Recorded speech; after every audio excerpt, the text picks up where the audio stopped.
बेटी, एक बार चल के लड़के को देख तो लो। मेरा दावा है कि लड़का तुम्हें बहुत पसंद आएगा। बाला बहुत अच्छा लड़का है। हाँ हाँ बेटी, हम लोग तुम्हारे दुश्मन तो नहीं है। किसी अच्छे लड़के से ही तुम्हारी शादी करवाएंगे ना। आखिर तू हमारी इकलौती बेटी है। अच्छा ठीक है माँ, अब ज़्यादा भावुकतापूर्ण शब्दों का इस्तेमाल ना करो। मैं चलने के लिए तैयार हूँ। चलो फिर, बिना देर के हम सब चलते हैं। सभी बाला के घर पहुंचते हैं। अरे क्या बात है बहन जी, अभी तक आपका बेटा नहीं आया? जी बस आता ही होगा। तभी वहां बाला आता है। लो जी, आ गया मेरा बेटा। ये लोग तुझे देखने आए हैं और ये इनकी बेटी नम्रता है। बाला के सर पर बिल्कुल बाल नहीं होते। ये देख नम्रता और उसके परिवार वालों की आंखें फटी की फटी रह जाती है। ये तो टकला है। हे भगवान, माँ पिताजी, आप दोनों एक टकले से मेरी शादी करवाने वाले थे। अरे ये तो पूरा उजड़ा चमन है। देखो बेटी, इस तरह किसी का मजाक उड़ाना गलत है। किसी के बारे में इस तरह की बातें नहीं करते। बालों का क्या है, वो तो आते जाते रहते हैं। लड़का टकला है तो क्या हुआ, इंजीनियर है, अच्छा खासा कमाता है। आप चुप रहिए जी। इसकी तरफदारी इसलिए कर रहे हैं क्योंकि आपके भी सर पर बाल नहीं है। मैंने तो आपसे शादी कर ली, मगर मैं अपनी बेटी की शादी एक टकले से बिल्कुल नहीं करवाऊंगी।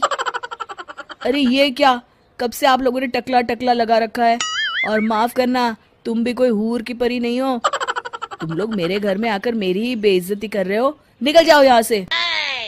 हाँ हाँ तो जा रहे हैं ना, हमें भी यहाँ रुकने का कोई शौक नहीं है। नम्रता और उसके परिवार वाले उठकर वहां से जाने लगते हैं। तभी नम्रता का छोटा भाई जाते जाते कहता है, टकला। तेरा बाप टकला। और इस तरह बाला का रिश्ता टूट जाता है। फिर एक दिन सड़क के किनारे एक आदमी घूम घूम कर कंधी बेच रहा होता है। कंधी ले लो, कंधी, एक से बढ़िया एक कंघी ले लो, नए जमाने की कंघी ले लो। अरे भाई ये ले लो। घूमते घूमते वो बाला के पास पहुंच जाता है।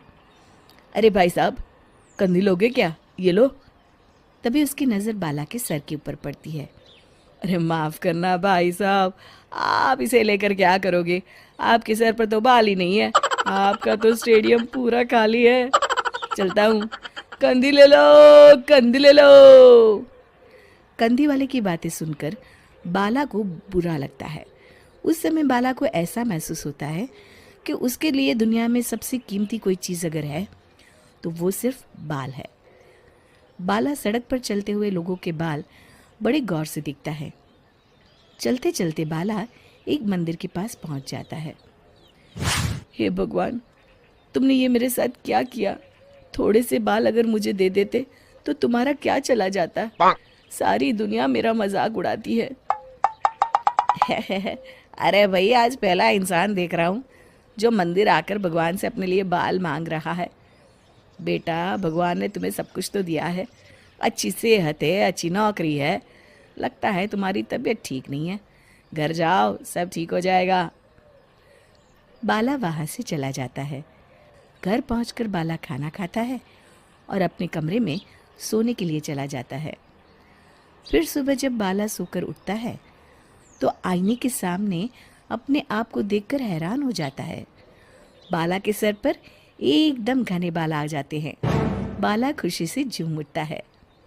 अरे ये तो चमत्कार हो गया, मेरे सर पर बाल आ गए। लेकिन ये हुआ कैसे?